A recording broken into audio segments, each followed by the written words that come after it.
ॐ तव कथामृतं तप्तजीवनं कविभिरीरितं कल्मषापहं श्रवणमङ्गलं श्रीमदाततं भुवि गृह्णन्ति ये भूरिदा जनाः। শ্রী শ্রী রামকৃষ্ণ কথামৃত প্রথম ভাগ, দ্বিতীয় খণ্ড, প্রথম পরিচ্ছেদ। ঠাকুর শ্রীরামকৃষ্ণ সমাধি মন্দিরে।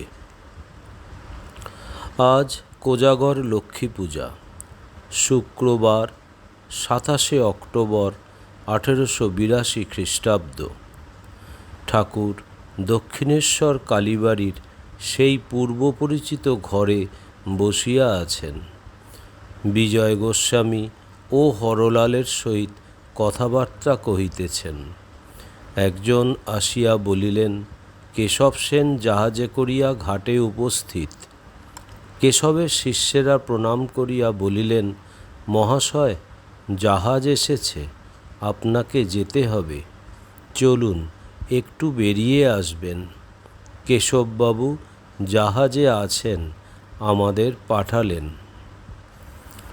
বেলা 4টা বাজিয়া গিয়াছে।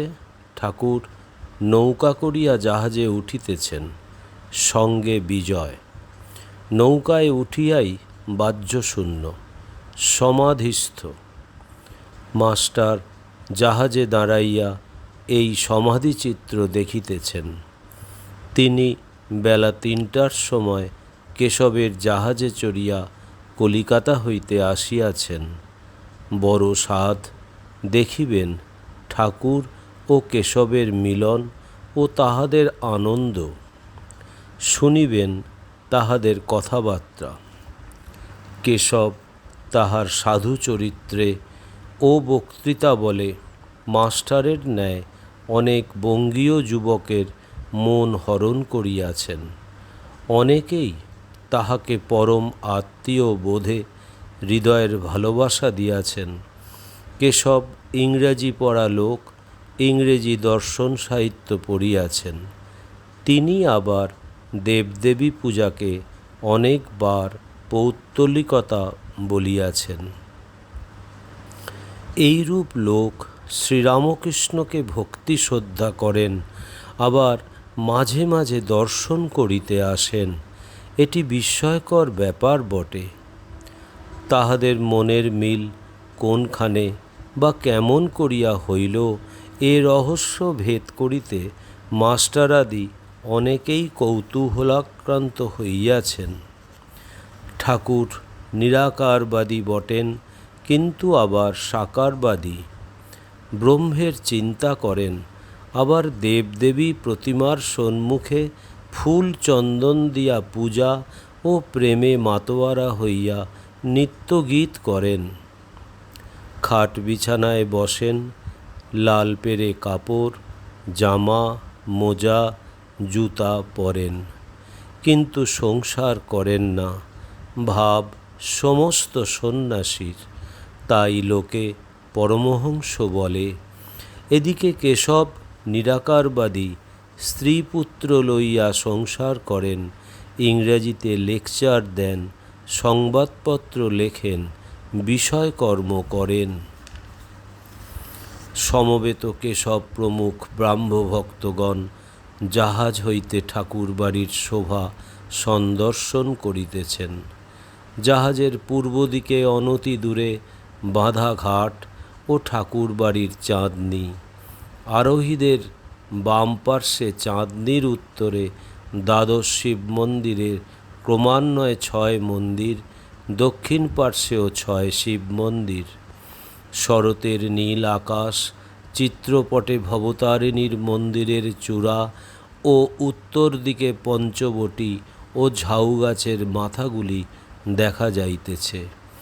বকুলতলার নিকট একটি ও কালীবাড়ির দক্ষিণ প্রান্তভাগে আর একটি নহবতখানা। 2 নহবতখানার মধ্যবর্তী উদ্যান পথ, ধারে ধারে সারি সারি পুষ্পবৃক্ষ, শরতের নীল আকাশের নীলিমা জাহ্নবী জলে প্রতিভাসিত হইতেছে। বহির্জগতে কোমল ভাব, ব্রাহ্মভক্তদের হৃদয় মধ্যে কোমল ভাব। ঊর্ধ্বে সুন্দর সুনীল অনন্ত আকাশ, সন্মুখে সুন্দর ঠাকুরবাড়ি, নিম্নে পবিত্র সলিলা গঙ্গা, যাহার তীরে আর্য ঋষিগণ ভগবানের চিন্তা করিয়াছেন। আবার আসিতেছেন একটি মহাপুরুষ, সাক্ষাৎ সনাতন ধর্ম। এরূপ দর্শন মানুষের কপালে সর্বদা ঘটে না।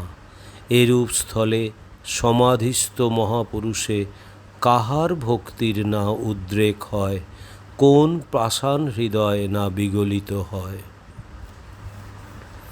দ্বিতীয় পরিচ্ছেদ। বাসাংসি জীর্ণানি যথা বিহায়, নবানি গৃহ্ণাতি নরপরাণি, তথা শরীরানি বিহায় জীর্ণা নন্নানি সংজাতি নবানি দেহি। গীতা দ্বিতীয় অধ্যায় 22 নং শ্লোক।